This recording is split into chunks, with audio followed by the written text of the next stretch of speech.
கதிரேசன். இது திருமதி எமடா தாமஸ் நினைவு படைப்பாளிகள் 2024 பெருமிடன் வழங்கும் வண்ணத்து பூச்சிகளின் பாட்காஸ்ட் சேனல்ல தென்மிட்ட நிகழ்ச்சி. இன்னைக்கு நம்ம தென்மிட்ட நிகழ்ச்சியோட 14th எபிசோட்ல இருக்கிறோம். இன்னைக்கு நிறைய குழந்தைகள் கதை சொல்ல வந்திருக்காங்க. ஒவ்வொருடைய கதையை கேட்க ஆவலா இருக்கிறீங்களா மக்களே? அதுக்கு முன்னாடி நான் இன்னைக்கு ஒரு புக்கை பத்தி சொல்ல போறேன். இந்த புக்கோட ஆத்தர் யாருன்னா, நம்ம வண்ணத்து பூச்சிகள் குழுல தொடர்ந்து பயணிச்சு வந்துட்டு இருக்கிற நம்ம தஞ்சாவூர்ல இருந்து 12ஆம் வகுப்பு படிக்கும் பில்ஃப்ரீனாக்கா எழுதுற சோத்து முட்டை புத்தகம்.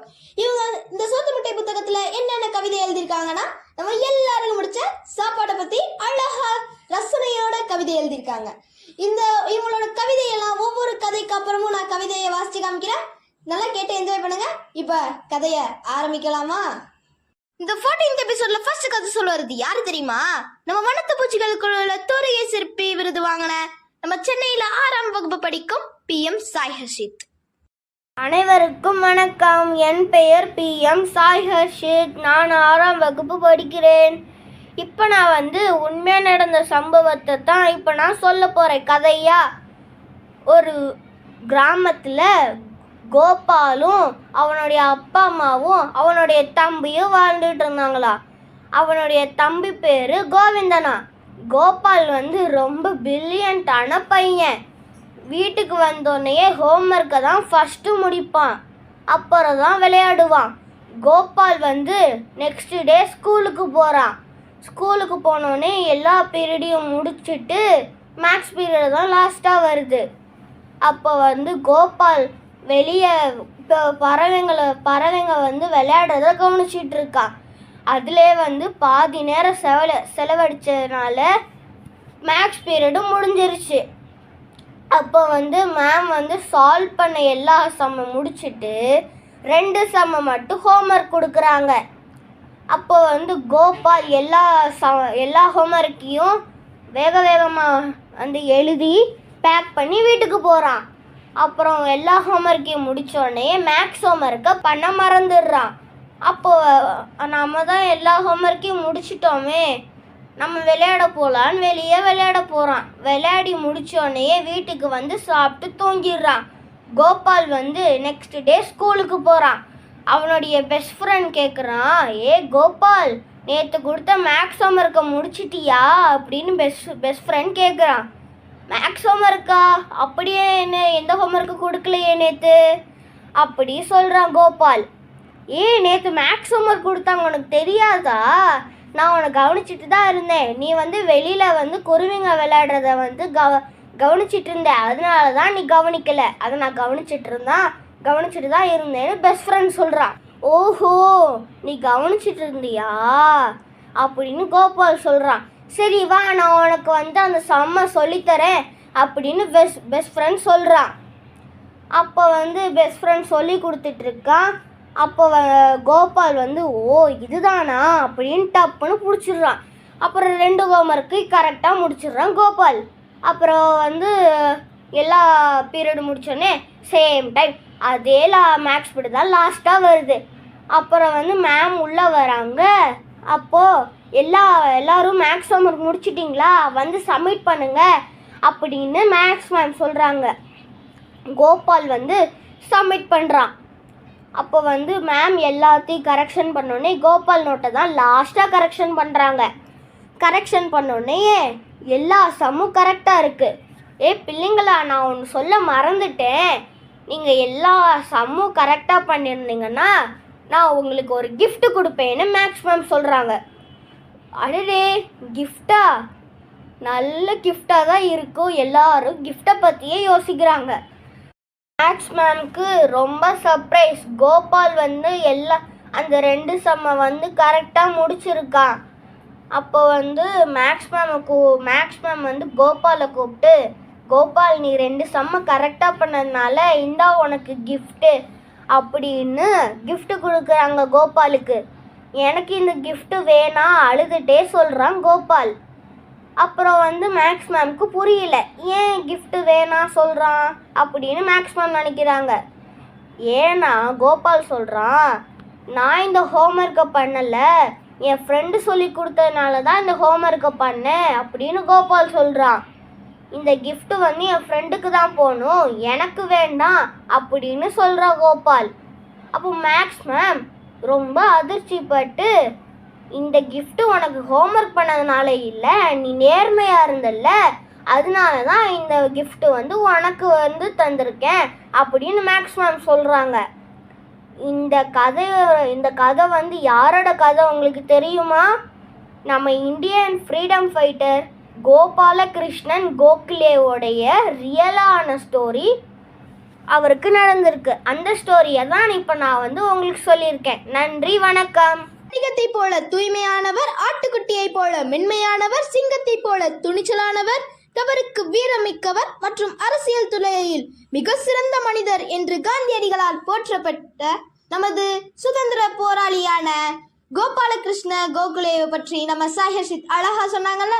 நம்ம சாஹிர்ஷித்துக்கு நம்ம வனத்து பூச்சிகள் குழு சார்பாக வாழ்த்துக்களை தெரிவித்து ஒரு கிளாப் பண்ணிடலாமா? நம்ம சாஹிர்ஷித்தை தொடர்ந்து அடுத்ததாக கதை சொல்ல வருது யாரு தெரியுமா?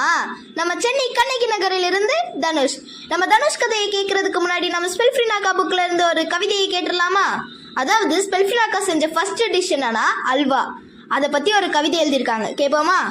என் முதல் படைப்பு நீ, என் சமையல் அனுபவம் நீ, என் வீட்டாரின் தொண்டையில் வழுக்கி அனைவரின் பாராட்டையும் பெற்று தந்த மகிழ்வின் சாரல் நீ. கவிதையை அழகா இருக்குல்ல? இப்போ நம்ம தனுஷோட கதையை கேட்கலாம். என் பேர் தனுஷ், நான் 6வது படிக்கிறேன். இது என் சொந்த கதை. நான் Kannagi Nagar high secondary school படிக்கிறேன். ஒரு ஊரில் வந்து ஒரு நல்ல பையன் ஒரு கெட்ட பையன் இருக்குது. நல்ல பையன் வந்து நல்லா படிப்பேன், கெட்ட பையன் வந்து ரொம்ப கெட்ட வேலையெல்லாம் பண்ணு, எப்பவும் பார்த்தான்னு கெட்ட மார்க் தான் வாங்கிட்டேன். ஒரு நாள் கெட்ட பையன் ஒரு கெட்ட வேலை செஞ்சுட்டேன். அப்போ நல்ல பையன் போய் டீச்சர்கிட்ட மாட்டி விட்டுட்டேன்.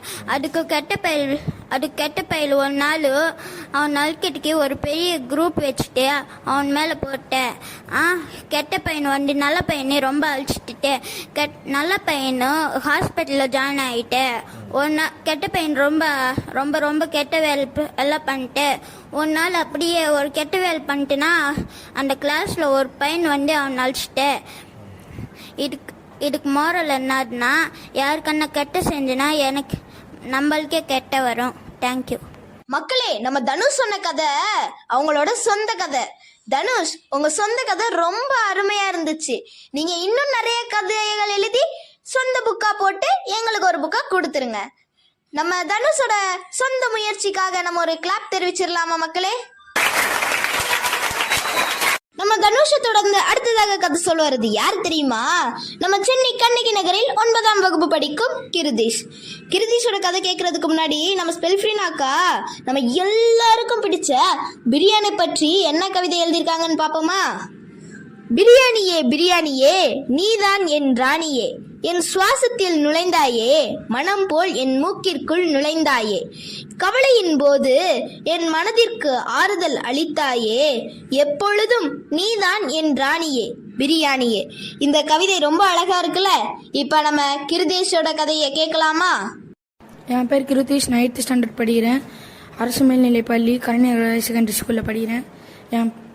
நான் வந்து இப்போ சொல்ல போகிறது என்னுடைய சொந்த கதை. ஒரு ஊரில் வந்து பூனை எலி 2 பேரும் ஃப்ரெண்ட்ஸ் ஒரே வீட்டில் தான் இருக்காங்க. அதில் வந்து பூனை மட்டும் சொல்கிறான், நான் வந்து உன்னோட அழகானவன், என்னை மட்டும்தான் எல்லோரும் கொஞ்சுவாங்க, உன்னை கொஞ்ச மாட்டாங்கன்னு சொன்னான். அதுக்கப்புறமா எலி வந்து இல்லை, நான் தான் உன்னுடைய அறிவானவன் அப்படின்னு நான் சொன்னான். அதுக்கப்புறமா பூனை சொல்லிச்சு, உன்னோடைய வீடு குட்டி, என்னுடைய வீடு தான் பெருசு, எல்லாருமே என்ன மட்டும்தான் பார்ப்பாங்க, உன்னெல்லாம் பார்க்க மாட்டாங்க அப்படின்னு சொல்லிச்சான். அதுக்கப்புறமா எலி வந்து ஒரு நாள் யோசிச்சு பூனை வந்து ஒரு ஆப்பு வச்சு தான் அதில் வந்து பூனை மாட்டிக்கின்னு தவிச்சுன்னு இருந்துச்சான். யாருமே வரல ஆனால் கச்சேரி காப்பாற்ற. அதுக்கப்புறமா எலி மட்டும் போய் காப்பாற்றிச்சான். எலி காப்பாற்றினதும் ரொம்ப நன்றி, நான் உன்னை தாய்வாய் ரொம்ப பேசினேன், ஆனால் நீ என்னை வந்து பெரிய மனசு பண்ணி காப்பாற்றினேன் அப்படின்னு சொல்லிச்சான். அதுக்கப்புறமா பூனையும் எலியும் ரொம்ப ஃப்ரெண்ட்ஸாக போயின்னு இருந்தாங்களாம். ஒரு நாய் வந்து எலி வந்து தொத்தினே வச்சான். அந்த பூனை வந்து அதோடைய ஃப்ரெண்ட்ஸு அதெல்லாம் இட்டுன்னு வந்து கூட்டின்னு வந்து அந்த நாயை இது பண்ணும்போது அந்த நாயோடைய ஃப்ரெண்ட்ஸ்லாம் வந்து அச்சின்னு பெரிய சண்டை ஆயிடுச்சான். சண்டையில் வந்து எலி வந்து உயிரி போராடி செத்துச்சான். பூனையோடைய ஃப்ரெண்ட்ஸ் எல்லாம் அழிவு இருந்தாங்களாம். இப்படி நம்ம கிருதீஷ் சொன்ன சொந்த கதை ரொம்ப அருமையா இருந்துச்சுல்ல? கிருதீஷ், உங்களுக்கும் தனுஷ்க்கு சொன்ன மாதிரி தான். நீங்க இன்னும் நிறைய சொந்த கதைகள் எழுதி புத்தகமா வெளியிட்டு எங்கள்கிட்ட வந்து தாங்க. மக்களே, நம்ம கிருதீஷோட முயற்சிக்காக ஒரு பாராட்டை தெரிவிச்சிடலாமா? மக்களே, நீங்கள் கேட்டுக்கொண்டிருப்பது திருமதி எமல்டா தாமஸ் நினைவு படைப்பாளிகள் 2024 பெருமையுடன் வழங்கும் வண்ணத்து பூச்சிகளின் பாட்காஸ்ட் சேனல்ல தென்மீட்ட நிகழ்ச்சி. இன்னைக்கு நம்ம தென்மீட்ட நிகழ்ச்சியோட 14th எபிசோட்ல இருக்கிறோம். இன்னைக்கு குழந்தைகள் எல்லாரும் அருமையா கதை சொல்லிட்டு வராங்க. அந்த லிஸ்ட்ல இப்ப அடுத்ததாக கதை சொல்றது யாரு தெரியுமா? அதுக்கு முன்னாடி நம்ம ஸ்பெல் ஃப்ரீனாக்கா எழுதின சோத்து முட்டை புத்தகத்துல உள்ள நம்ம எல்லாருக்கும் பிடிச்ச காலை உணவான தோசையை பத்தி ஒரு கவிதை எழுதியிருக்காங்க. அவங்க தம்பி தான் அவங்களுக்கு வகை வகையா தோசை சுட்டு தருவாங்களாம். அந்த கவிதையை கேட்போமா? தோசையே தோசையே, வெள்ளையான தோசையே, வட்டமான தோசையே, மொறு மொறு தோசையே, நெய் தோசை, பொடி தோசை, மசால் தோசை, முட்டை தோசை, பல வகைகளில் தோசை சுட்டு என் நாவில் எச்சில் ஊற வைப்பது என் தம்பியே. கவிதை அழகா இருக்குல்ல? இப்ப நம்ம சென்னை கண்ணகி நகரில் இருந்து திவாகரோட கதையை கேட்கலாமா? வணக்கம், என் பேர் திவாகர். என் வயசு 13. நான் கண்ணகி நகர் ஸ்கூலில் படிக்கிறேன்.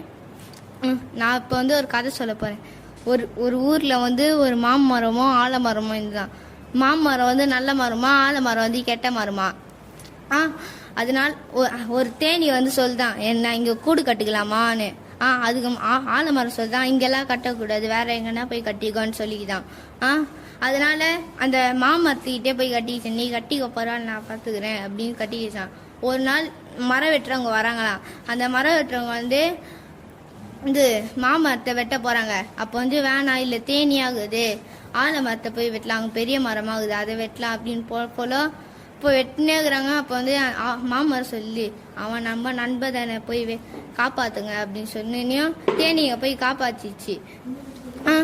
ஆலமரம் சொல்லி, ரொம்ப மன்னிச்சிருங்க என்ன, நன்றி. இந்த ஆலமரம் கெட்டதா இருந்தாலும் அந்த மாமரமும் தேனீக்களும் சேர்ந்து காப்பாற்றினது பாராட்டுக்குரியது. அதே போல நம்மளுக்கு யாராச்சும் எனிமி இருந்தாலும் அவங்களுக்கு நம்ம நன்மையை செஞ்சு அவங்கள திருத்தணும். அந்த கருத்தை மையமா வச்சு நம்ம திவாகர் அழகா கதை சொன்னாங்கல்ல. நம்ம திவாகருக்கு நம்ம வனத்து பூச்சிகள் குழு சார்பாக வாழ்த்துக்களையும் பாராட்டுகளையும் தெரிவிச்சிடலாமா? மக்களே, நம்ம திவாகரத்தோட அடுத்ததாக கதை சொல்ல வர்றது யார் தெரியுமா? அதுக்கு முன்னாடி நம்ம ஸ்பெல் ஃப்ரீனாக்கா புத்தகத்துல இருந்து உப்புமா கவிதையை கேட்போமா? உப்புமா, உன்னை பார்த்தாலே எனக்கு வெறுப்புமா, உன்னை சாப்பிட தந்தாலே ரொம்ப தப்புமா, உன்னை சாப்பிடலன்னா அம்மா கொடுப்பாங்க 2 கொட்டுமா. அநேகமா ஸ்பெல் ஃப்ரீனாக்காக்கு உப்புமானா பிடிக்கவே பிடிக்காது போல. சரி, இப்ப அடுத்ததாக சொல்றது யார் தெரியுமா? நம்ம சென்னை கண்ணகி நகரில் இருந்து Latheeshkumar. My name is Latheeshkumar. இது நானே எழுதின கதை. நான் 8th ஸ்டாண்டர்ட் படிக்கிறேன், ஹையர் செகண்டரி ஸ்கூல். ஒரு ஊரில் ஒரு பையன் வாழ்ந்துருந்தான். அவன் தம்பியை டேய் வேற இவனோட நல்லா வேலை செய்கிறான் பேரா, இப்படிலாம் பண்ணாதடா, இவனை பார்த்து கற்றுக்கலான்னு சொன்னாங்க.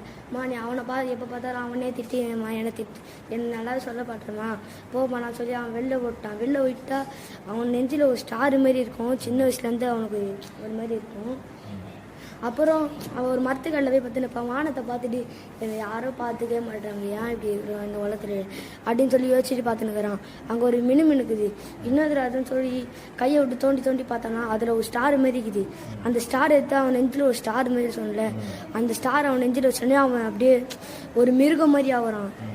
அப்புறம் அந்த ஊருக்குள்ளே போயிட்டு ஊர் மக்கள் எல்லாம் தொல்லை கொடுத்துன்னு இருந்தான். அவங்க அம்மாவுக்கு தெரிஞ்சிச்சு இது என் பையன்தான், இது அவன் தம்பியை ஒரு லாக் இது மாதிரி அவன் தம்பியை ஒரு கை கொள்ள அந்த மாதிரி இது வச்சுட்டு நீ இங்கே யார் வந்தாலும் பார்த்துக்க வெளியே வராதுன்னு சொல்லிட்டு போயிடறாங்க. அவங்க அம்மா முனிவர்கிட்ட போய் கேட்குறாங்க, அவனுக்கு 2 பல்லு சிங்கப்பல்லு மாதிரி இருக்கும், அந்த சிங்கப்பல்லை நீங்கள் எப்படியாவது உடைக்கணும், நீங்கள் உடைச்சனா அந்த சிங்கப்பல்லை உடைச்சனா அவன் திரும்பி நார்மல் ஆகிடுவான்னு சொன்னானா. அவன் தம்பி அவன் வீட்டுக்கு போயிட்டு அவன் தம்பி ஒரு இதில் ஒளி வச்சிடன்னு சொல்லி அவன் கண்ணை பார்த்து கண்டுபிடிச்சிடுறான். அந்த இது எடுத்து வாயில் இப்படி மெல்றான். இப்படி போட்டுட்டு மெல்லும் போது அவனுக்கு சிங்கப்பல் ஒடிஞ்சிடும். அப்படியே இது பின்னாடி இப்படி தடவை போயிட்டு ஒரு மரத்து மேலே இப்படி உயிர்வான் போயிடுவாங்க. மரத்து மேலே ஒன்று மரம் உடச்சிக்கின்னு அப்படியே அவன் ஒரு குட்டியாகி கை போயிடும். போயிட்டு கதை இதோட கருத்து என்னன்னா, பொறாமப்பட்டால் பொறாமையே திருப்பி போடணும். மக்களே, இது நம்ம லத்தீஷோட சொந்த கதை. பொறுமை ஒருபோதும் தோற்பதில்லை, பொறாமை ஒருபோதும் ஜெயிப்பதில்லை. அதாவது பொறுமையா நம்ம எப்போதுமே ஹேண்டில் பண்ணணும் அப்படிங்கிற கருத்தை மையமா வச்சு நம்ம லத்தீஷ்குமார் அழகா கதை மூலம் சொன்னாங்கல்ல. நம்ம லத்தீஷ்குமாரோட சொந்த கதைக்கும் அந்த அழகான கருத்துக்காகவும் நம்ம வண்ணத்து பூச்சிகள் குழு சார்பாக பாராட்டுக்களை தெரிவிச்சிடலாமா? மக்களே, நீங்கள் கேட்டுக்கொண்டிருப்பது திருமதி எமல்டா தாமஸ் நினைவு படைப்பாளிகள் 2024 பெருமையுடன் வழங்கும் வண்ணத்து பூச்சிகளின் பாட்காஸ்ட் சேனல்ல தென்மிட்ட நிகழ்ச்சி. இன்னைக்கு நம்ம தென்மிட்ட நிகழ்ச்சியோட 14th எபிசோட்ல இருக்கிறோம். இன்னைக்கு குழந்தைகள் எல்லாரும் அருமையா கதை சொல்லிட்டு வராங்க. அந்த லிஸ்ட்ல இப்ப அடுத்ததாக கதை சொல்றது யாரு தெரியுமா? நம்ம புதுக்கோட்டை மாவட்டம் கந்தரக்கோட்டை ஒன்றியம் ஊராட்சி ஒன்றிய நடுநிலைப்பள்ளி அக்கச்சிப்பட்டியில் 7ஆம் வகுப்பு படிக்கும் ஜெயஸ்ரீ. நம்ம ஜெயஸ்ரீயோட கதையை கேட்கறதுக்கு முன்னாடி இந்த எபிசோட்ல நம்ம ஸ்பெல்ஃபினாக்காவோட புத்தகமான சோத்து முட்டை புத்தகத்துல இருந்து கவிதையை கேட்டுட்டு வரோம். அந்த லிஸ்ட்ல இப்ப அடுத்ததாக ஸ்பெல்ஃபினாக்கா எழுதின கேசரி கவிதையை கேட்கலாமா? கல்யாண வீடுகளில் உன்னை பரிமாறினாலும் என் அன்னையின் கைப்பக்குவத்தில் உண்பதிலேயேதான் எனக்கு அலாதி பிரியம். கவிதை அருமையா இருக்குல்ல? இப்ப நம்ம ஜெயஸ்ரீயோட கதையை கேட்கலாமா? அனைவருக்கும் வணக்கம் குழந்தைகளே. என் பெயர் ஜெயஸ்ரீ. நான் 7ஆம் வகுப்பு படிக்கிறேன். நான் இப்போ உங்கள்கிட்ட 4 நண்பர்கள் அப்படிங்கிற ஒரு கதையை சொல்ல போகிறேன். ஒரு அடர்ந்த காடு. அந்த காட்டு பகுதியில் எலி, மான், காகம், ஆமை அப்படிங்கிற 4 நண்பர்கள் வாழ்ந்து வந்துக்கிட்டு இருந்தாங்க. அந்த 4 நண்பர்களும் தினந்தோறும் பொழுதுபோக்கை கழிக்கணுங்கிறதுக்காண்டியும் ஜாலியாக பேசிக்கிட்டு விளாண்டுக்கிட்டு அந்த காடை சுற்றி பார்த்துக்கிட்டு இது மாதிரி தினந்தோறும் பொழுதுபோக்கை கழிச்சுக்கிட்டு இருப்பாங்க. அப்படி ஒரு நாள் காட்டை சுற்றி பார்க்க போகிறப்ப அந்த மான் வந்து ஒரு வேடனை பார்த்துருச்சு. அந்த மான் பதறி போய் அந்த 3 நண்பர்கள்ட்டையும் ஓடியாந்து சொன்னிச்சு, நண்பர்களே அங்கே ஒரு வேடன் வரான், வாங்க நம்ம போய் ஒளிஞ்சுக்கலாம் அப்படின்னு சொன்னிச்சு. அதுக்கு ஆமை சொன்னிச்சு, நீங்கள் வேகமாக போய் ஒளிஞ்சிக்குவீங்க, நான் எப்படி போய் ஒளிகிறது, நான் மெதுவாக தானே போவேன், அதுக்குள்ளேயே அந்த வேடன் வந்துடுவானே, சரி நீங்கள் போங்க, நான் அந்த வேடன் தூக்கிட்டு போட்டோம் அப்படின்னு ரொம்ப சோகமாக சொன்னிச்சு. அதுக்கு எலி சொன்னிச்சு, நண்பனை அப்படிலாம் சொல்லாத, பதறாத காரியம் சிதறாதே, நம்ம ஒரு பிளான் போட்டு நம்ம அந்த வேடனை துரத்தி விட்டுடலாம், நம்ம எல்லாம் தப்பிச்சுக்கலாம் அப்படின்னு அந்த எலி சொன்னிச்சு. சரின்ட்டு அந்த 4 நண்பர்களும் ஒரு பிளான் போட்டுச்சு. அது மாதிரியே நடந்துக்கலான்ட்டு போயிடுச்சுங்க. போன பிறகு அந்த காகம், எலி, மான் 3 நண்பர்களும் வேகமாக ஓடி போய் ஒளிஞ்சுக்கிட்டாங்க. ஆமை பொறுமையாக நடந்து போணுச்சு. அதால் வேகமாக நடக்க முடியாதால பொறுமையாக நடந்து போணுச்சு. அந்த வேடன் வந்துட்டு போகிறதுக்குள்ளேயும் வேடன் வந்து அந்த ஆமையை பார்த்துட்டான். அந்த ஆமையை பார்த்த பிறகு அந்த ஆமையை அவன் ஒரு பை கொண்டு வந்திருந்தான். அந்த பைக்குள்ளே அந்த ஆமையை எடுத்து போட்டு போயிட்டான். போன பிறகு அதை பார்த்து அந்த 3 நண்பர்களும் ஒளிஞ்சிருந்த இடத்துலேருந்து இங்கிட்டு கீழே இறங்கி வந்து மறுபடியும் ஒரு பிளான் போட்டுச்சு. அதே மாதிரி மறுபடியும் நடந்துச்சுங்க. அந்த வேடன் அந்த பைக்குள்ளே ஆமையை போட்டு கொண்டு போய்கிட்டு இருக்கப்ப அங்கே எலி ஒரு மரத்துக்கு பின்னாடி ஒளிஞ்சிக்கிச்சு. காகம் ஒரு மரத்து மேலே ஏறி ஒளிஞ்சிக்கிச்சு. அந்த காகம் வந்து அந்த வேடன் எந்த பாதையால் போகிறான் அப்படிங்கிறத பார்த்து மான்கிட்ட சொன்னிச்சு. அவன் எந்த பாதையால் போகிறானோ அந்த இதுக்கு நேராக மான் செத்து கிடந்த மாதிரி நடிச்சுக்கிட்டு படுத்து இருந்துச்சு. அதை பார்த்த வேடன் வேகமாக ஓடியாந்து அந்த ஆமை வச்சுருந்த பையை கீழே வச்சுப்புட்டு அந்த மானை தோளில் தூக்கி போட்டு போயிட்டான். அந்த பையை மறந்து வச்சுட்டு தோளில் தூக்கி போட்டு போயிட்டான். அதுக்கப்புறம் அந்த எலி வந்து மரத்து பின்னாடி ஒளிஞ்சிருந்த அந்த எலி வந்து அந்த பையை நல்லா கடிச்சு வச்சு ஓட்டு போட்டு அந்த ஆமையை காப்பாற்றிறாங்க. மரத்து மேலே இருந்த காகங்கிட்ட ஆமையை காப்பாற்றி போய் இவங்க ஒளிஞ்ச பிறகு அங்கிட்டு போய் அந்த வேடன்கிட்ட காக்கான்னு சத்தம் போட்டுச்சு. காக்கான்னு சத்தம் போட்ட பிறகு அந்த வேடன் தோளில் படுத்திருந்த மான் அந்த வேடனை தள்ளி விட்டு ஓடியே போயிடுச்சு. அதுக்கப்புறம் அந்த 4 நண்பர்களும் வந்து பதறாத காரியம் சிதறாது, எதுக்குமே பயப்படக்கூடாது, துணிஞ்சு செஞ்சால் நம்ம எல்லாம் இதாகிடலாம், காப்பாற்றப்பட்டுடலாம் அப்படின்னு சொல்லி ஜாலியாக பேசி இருந்துச்சுங்க. நன்றி. உடுக்கை இழந்தவன் கை போல அங்கே இடுக்கண் களைவதான் நட்பு. இந்த குறளோட பொருள் என்னன்னா, நம்ம நண்பன் யாராச்சும் ஆபத்துல இருக்கிறாங்கன்னா அவங்கள நம்ம காப்பாற்றணும், அவன் தான் உண்மையான நண்பன் அப்படிங்கிற கருத்தை நம்ம திருவள்ளுவர் அழகா 2 வரியில சொல்லியிருக்காங்க. அதே கருத்தை மையமா வச்சு நம்ம ஜெயஸ்ரீ அழகா கதை சொன்னாங்கல்ல. நம்ம ஜெயஸ்ரீக்கு நம்ம வனத்து பூச்சிகள் குழு சார்பாக பாராட்டுக்களை தெரிவிச்சிடலாமா? மக்களே, இந்த எபிசோட்ல நம்ம ஸ்பெல்ஃபினாக்கா புக்கான சோத்து முட்டை புத்தகத்துல இருந்து கவிதையை பார்த்துட்டு இருக்கோம். அந்த லிஸ்ட்ல இப்ப நம்ம எல்லாருக்கும் பிடிச்ச நூடுல்ஸோட கவிதையை கேட்கலாம். சீன பொருட்களை வாங்க எனக்கு விருப்பமில்லை, சீனாவிலிருந்து வந்த உன்னை சுவைக்காமல் இருக்க முடியவில்லை. கவிதை அருமையா இருக்குல்ல? இப்ப அடுத்ததாக சொல்றது யாரு தெரியுமா? நம்ம சென்னை YMC பள்ளியில் 6ஆம் வகுப்பு படிக்கும் மோனிஷ். வணக்கம், என் பேர் மோனிஷ். நான் 6ஆம் வகுப்பு படிக்கிறேன். YMC school. ஒரு ஊரில் ஒரு யானை இருந்துச்சா. அந்த யானைக்கு 2 குழந்தையா. அந்த 2 குழந்தையும் அணகுண்ட பாம்பு வந்துச்சா. அந்த பாம்புக்கு ரொம்ப பசிக்கிறதுனால அந்த பாம்பை ரெண்டு யானைக்குட்டியை பார்த்துச்சா. பார்த்த உடனே இப்போ பசி ஏறித்து போய் சாப்பிட்டுச்சான். சாப்பிட்டதுக்கப்புறம் அவங்க அம்மா யானை வந்து பார்க்குதா, என்ன நம்ம பிள்ளைங்களை காணும்னு. பார்த்த உடனே அதிர்ச்சி ஆயிடுச்சா.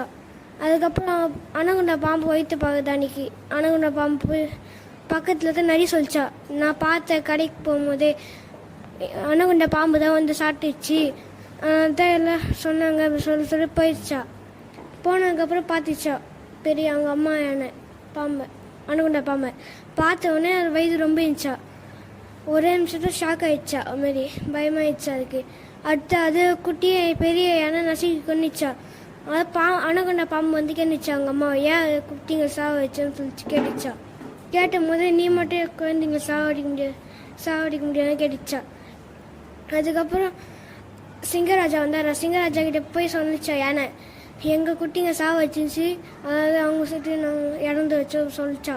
ஸோ சிங்கராஜா சொன்னாரா, அவர் நீங்கள் 2 பேர் சண்டை போட்டு தப்புதா, இனிமேட்டு எதுவுமே பண்ணக்கூடாது சொல்லிச்சா.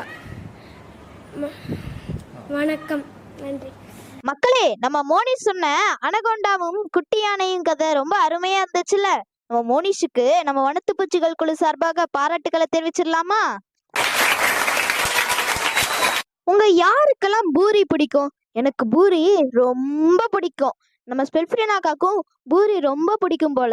அவங்க புத்தகத்துல பூரியை பத்தி ஒரு கவிதை எழுதியிருக்காங்க, கேட்போமா? எண்ணெய் கடலில் குதித்தவுடன் நீ சிப்பிக்குள் இருக்கும் முத்தாகின்றாய். கவிதை அருமையா இருக்குல்ல. இப்ப நம்ம அடுத்த கதையை யார் சொல்ல வராங்கன்னு தெரிஞ்சுக்கலாமா? நம்ம புதுக்கோட்டை மாவட்டம் கந்தரக்கோட்டை ஒன்றியம் ஊராட்சி ஒன்றிய நடுநிலைப்பள்ளி அக்கச்சிப்பட்டியில் 6ஆம் வகுப்பு படிக்கும் சுபிக்ஷா. அனைவருக்கும் வணக்கம்.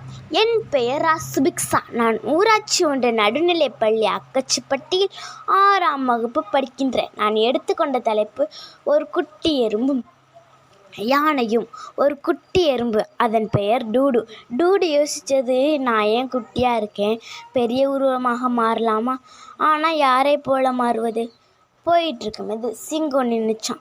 சிங்கம் போல் மாறலாமா? வேண்டாம் வேண்டாம், உணவு இல்லை என்றால் கோபம் வரும். போகும்போது மான் நின்றுச்சான். மான் போல மாறலாமா? வேண்டாம் வேண்டாம், யாராவது வேட்டையாடுவார்கள். மேலே மரத்தில் ஏற்றி பார்த்தா பறவை கீச்சுன்னு நின்றுச்சு. பறவை போல மாறலாமா?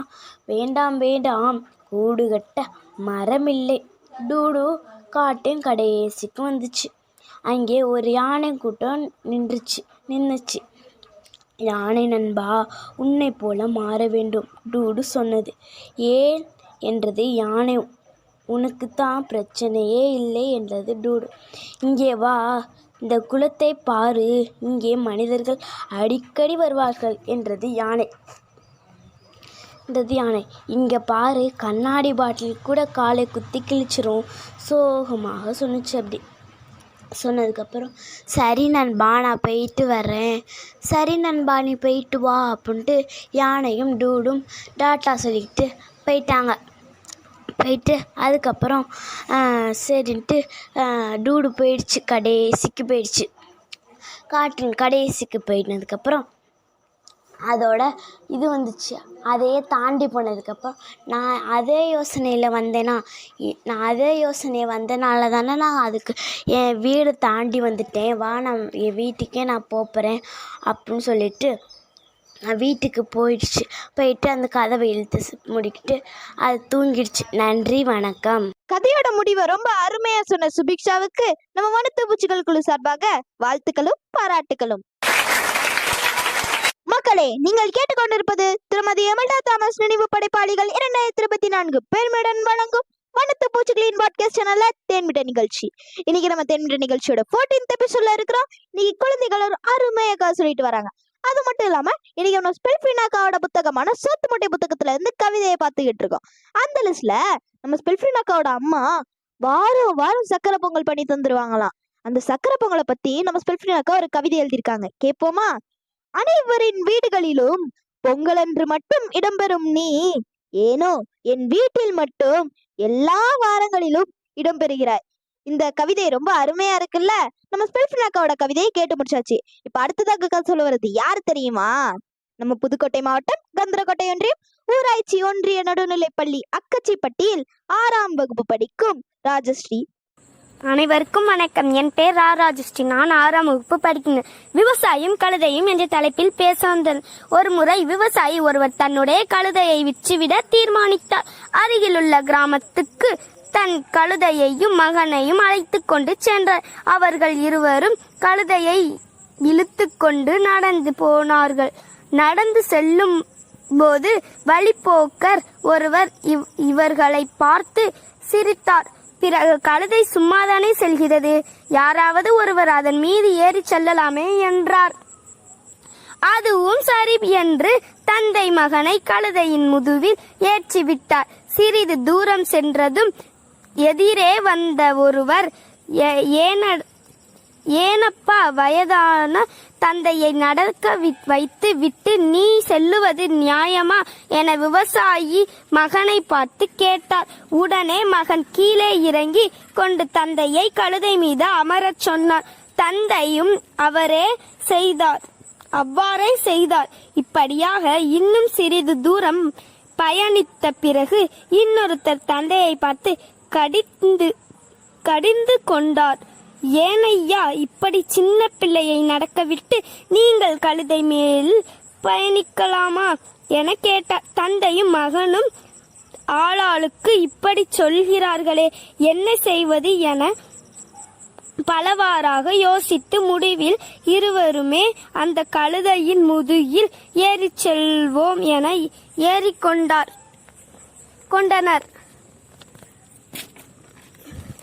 அப்பொழுதுதான் சிறிது தொலைவில் சென்றதும் கழுதை மீது 2 பேர் அமர்ந்து செல்வதை பார்த்த சிலர், அடக்கொடுமையே, இப்படியா இந்த வாயில்லா பிராணியை துன்புறுத்துவாங்க, இவர்களுக்கு இரக்கமே இல்லையா என எள்ளி நகையடினர்.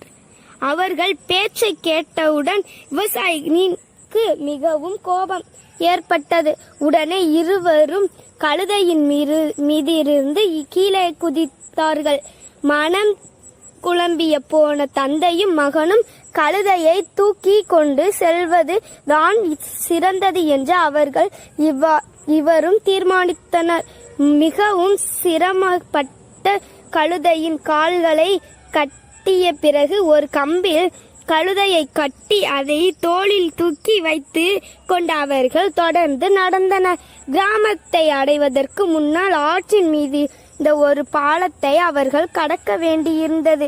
விவசாயியும் அவன் மகனும் மிகவும் சிரமப்பட்டு கழுதையை தூக்கி கொண்டு வரும் வினோத காட்சியை ஆறுக்கு அக்கரையில் இருந்த குழந்தைகள் பார்த்து கைகொட்டி சிரித்தனர். பெரிய சத்தத்தை கேட்டு பயந்து போன கழுதை பெரிதாக துள்ளி குதிக்க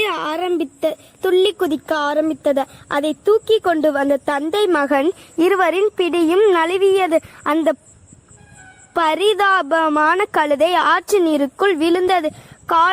கால்கள் கட்டி போட்டிருந்ததா கழுத்தையால் நீந்த முடியவில்லை. அதனால் அது இறக்க நேரிட்டது.